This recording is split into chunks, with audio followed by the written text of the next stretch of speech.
Hey guys, welcome to the Faithful Prepper. In today's video, we are going to be talking all about health and making it a priority. Now more than ever, we need to really do what it takes to put our health as a top priority. Of course, just with winter and the natural cold and flu season, of course, the virus. If you guys have heard, they also have found a new strain of it today or yesterday in England. And so there's really not a better time to make your health a priority than right now. So this year with 2020 and everything going on, this is not meant to be at all political. I don't care if you believe in masks or not. That's not what we're discussing. But no matter what you believe, we need to remember what we really need to do to build our immune system and to stay healthy during, especially this time of year when people naturally get more sick. So, my family and I know that genetics plays a part as well, but my husband, my children, and we rarely get sick. So, I'm not a doctor, a nutritionist, or anything like that, but I just wanted to share what our family does that I believe helps us in not getting sick and staying healthy throughout the year. Now, we've all heard the saying, if you don't make time for your health today, then you will be forced to make time for your illness later. And it is so true.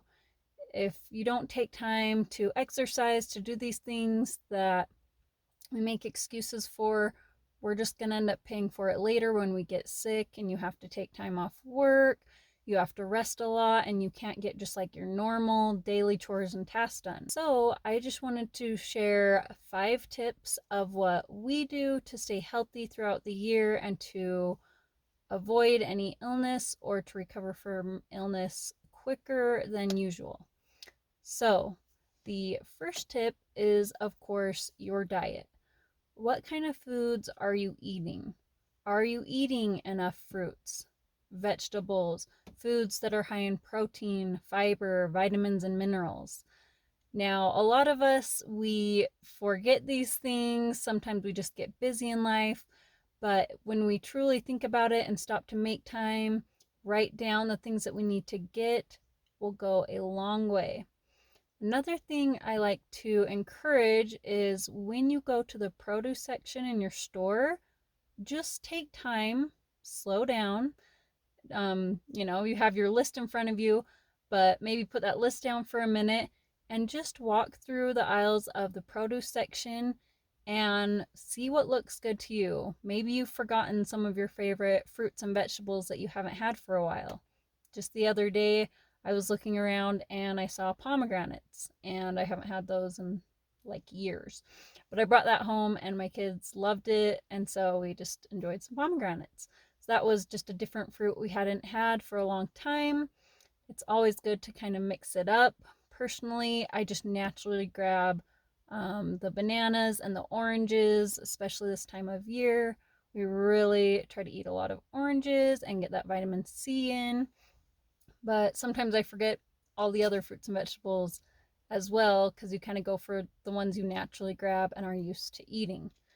The other thing you want to think about is the foods that you want to eliminate from your diet. So, of course, sugars, fats, anything that is unhealthy for you and that will compromise your immune system, especially this time of year, you want to try to avoid those.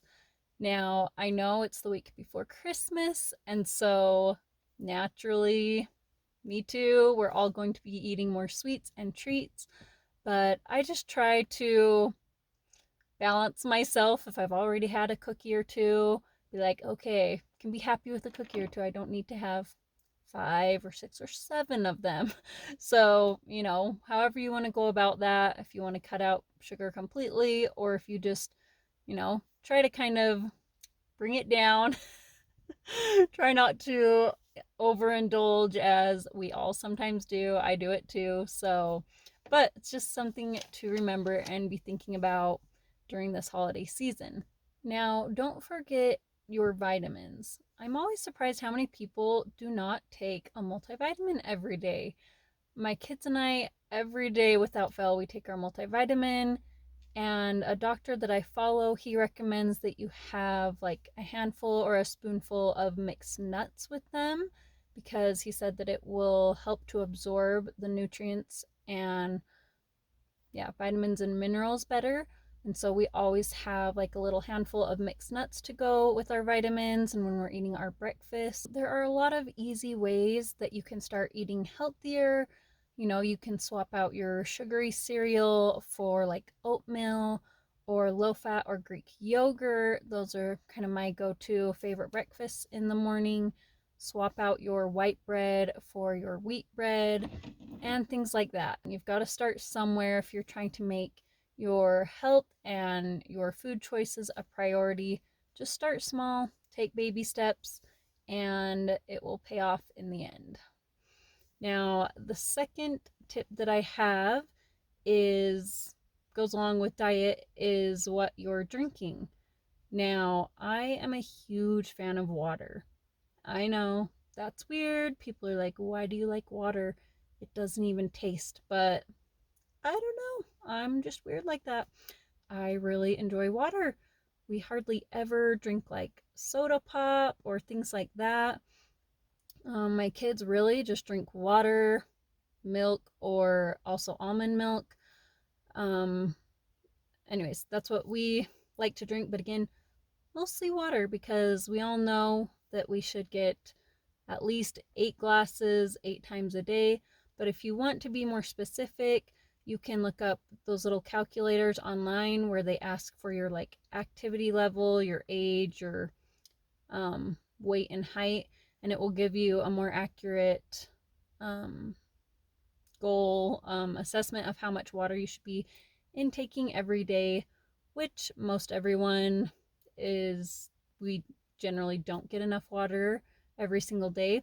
So you're pretty good to just uptake your water intake, and that will definitely improve your health. There are so many benefits to drinking water and cutting out most other drinks are not good for our health and are going to weaken our immune system. Now, tip number 3 is, of course, exercise. Now, everyone's kind of different.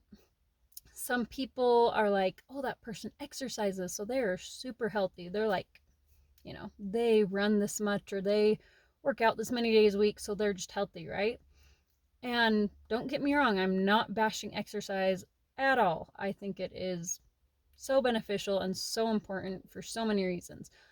But I kind of look at it like, back in school, you had multiple classes to go to. That's just one class that you're taking. So if somebody gets an A in one class, it doesn't mean that they're necessarily smart and getting an A in all their other classes. They could be failing other classes miserably.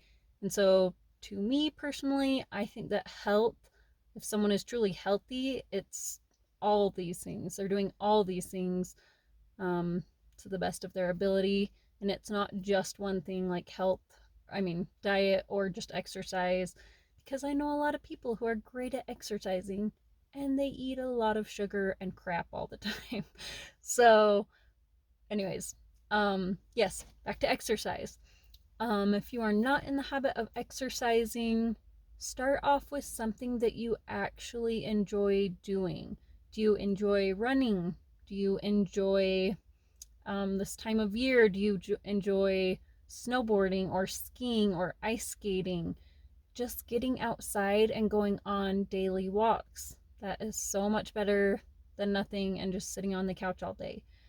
I personally have found, I tried running. I did 2 5Ks, but I thought it was in my genes. Everyone kept telling me that. I have plenty of family that are great, amazing runners, but it was just not my thing. I followed everything my aunt said, who is an amazing runner and runs marathons all the time.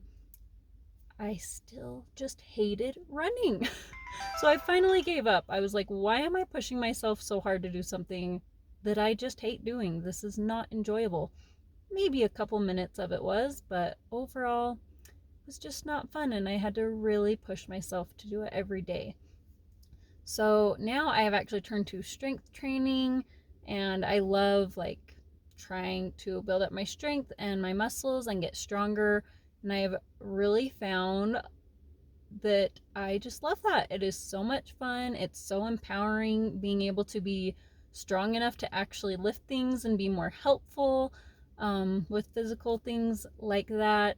I just really enjoy that. So find something, try something new that you enjoy, and it will be so much easier to stay on top of it and to do it every day. Instead of forcing yourself, you're going to be excited to do it. Tip number 4 would be fresh air and sunshine. I think so many people downplay these things or simply forget that these things really help strengthen your immune system. It also helps your mental health. It decreases, depression, anxiety, all those kinds of things. Of course, being in fresh air, it's going to clear your lungs, it's going to increase your energy and your mental focus, and it's also going to decrease your blood pressure and your heart rate. So these are all great things. Of course, sunshine is a great source of vitamin D, which is very important to our health. And lastly, tip number 5 is one that I also believe is not talked about enough and is downplayed, and that is sleep. Now, getting adequate sleep every night is going to give us a healthier heart because, of course, while we're sleeping, our blood pressure goes down. It gives our heart and blood vessels a break. And so, this is very important, of course, to our overall health. Also, our brain processes our emotions while we sleep, which makes total sense. Because I don't know about you, but I definitely am crankier when I do not get my sleep. So it makes sense that we need that sleep to process our emotions, and it will help us to have less negative emotions when we wake up if we've had adequate sleep the night before. Also, an ongoing lack of sleep actually changes how our cells work. So they're not going to be able to attack as quickly, and we're going to get sick more and be sick for longer if we're not getting adequate sleep. And of course, if we're not getting adequate sleep, this also can increase our chance for things like depression, anxiety, and panic disorders. So that's another reason that we need to take our sleep seriously. Now, something that is highly recommended is that you turn off your screens an hour before you go to bed. This one can be hard. I admit that I don't generally turn off my screens an hour before bedtime, usually more like 20 minutes. Sometimes I totally fall asleep while I'm on my phone. I'm like scrolling through or looking at something, and I wake up the next morning and I'm like holding my phone in my hand still on that page. So it is not a good habit, something that I try not to do very often, but definitely not perfect at. But I have definitely noticed that when I get enough sleep and when I am sleeping well and getting to bed on a regular schedule, which is very big, it definitely helps my overall mood and health. I just feel healthier, I feel stronger, more energetic, more happy in the mornings. Also, with my children, that has been a very big thing for me. Um, Most of them I started sleep training when they were young, so they are on really good schedules and they always get plenty of sleep every night. And I think that is a huge thing that helps them to stay healthy, because that is a big difference I've noticed in some moms whose kids are always sick. Their kids don't sleep well, they're not really on a schedule, or they just for whatever reason don't sleep well through the night or wake up really really early in the morning and are not getting the number of hours of sleep that they really need. So make sure you look into that. If you or your kids are constantly getting sick, make sure that you're getting enough sleep. Come up with a routine, get them to bed at the same time every night, and make sure you just stick to that. And just a quick last thing I wanted to bring up I'm not trying to be controversial or anything like that, but I personally believe, well, and there's studies that will back me up on this, but that getting in the dirt, getting those germs help to build our immune system. As I said, my kids are outside a lot. They play in the dirt. Okay, I don't really play in the dirt that much, but my kids do. And during the winter months, we'll go to like the McDonald's playlands a lot to get their energy out and to keep them active. And some of my friends are really surprised by that because, you know, McDonald's playland is like the most germy, horrible place, right? But it's usually those friends of mine that are the biggest germaphobes that are sick the most. They're the ones canceling play dates and get togethers because their family and kids are just sick a lot. Like, I am surprised how many times they cancel or can't show up to something because they or their children are sick. And again, guys, my kids just like never get sick. They really don't. We do get coughs. I've noticed this. We get coughs like once a year. So, yes, sometimes we'll miss things or church because, people just get very paranoid and they're like, oh, if you're sick, stay home. If you have a cough, you cough in church and they look at you like you just brought the plague into church. And I'm not just talking about this year, I'm talking about previous years. And so, yes, sometimes we'll go, miss a couple of weeks because, okay, someone was coughing in our family last night, and heaven forbid people get mad and think that we're bringing sickness to church. And we never end up getting sick. We just get coughs once in a while. I don't know. Anyways, so personally, I believe, kind of being more exposed to germs just in general and getting out in the dirt, getting messy is good, and it builds our immune system and makes us stronger. And so it's always worked, for my family and for other families as well. A lot of my friends that are more that way, they also are the same way. They're healthier, they don't really get sick very often. So that's just kind of one last little bonus tip, thought, something to consider, to go research yourself. And, if you're on the other side of the fence where you're very, I know people have like legitimate fears and phobias of things, but it's just something to think about, to research, that really could help keep you and your family more healthy and build and strengthen your immune system. All right, friends, if you have found this video helpful, I hope you'll give it a thumbs up. If you have any friends or family that you think could benefit from this video, go ahead and send them the link. And if you haven't yet, I hope you will consider subscribing to this channel. All right, guys, let's make our health a priority. Let's stay safe and healthy, especially during the holidays. I hope you have a wonderful day, and I will see you next time.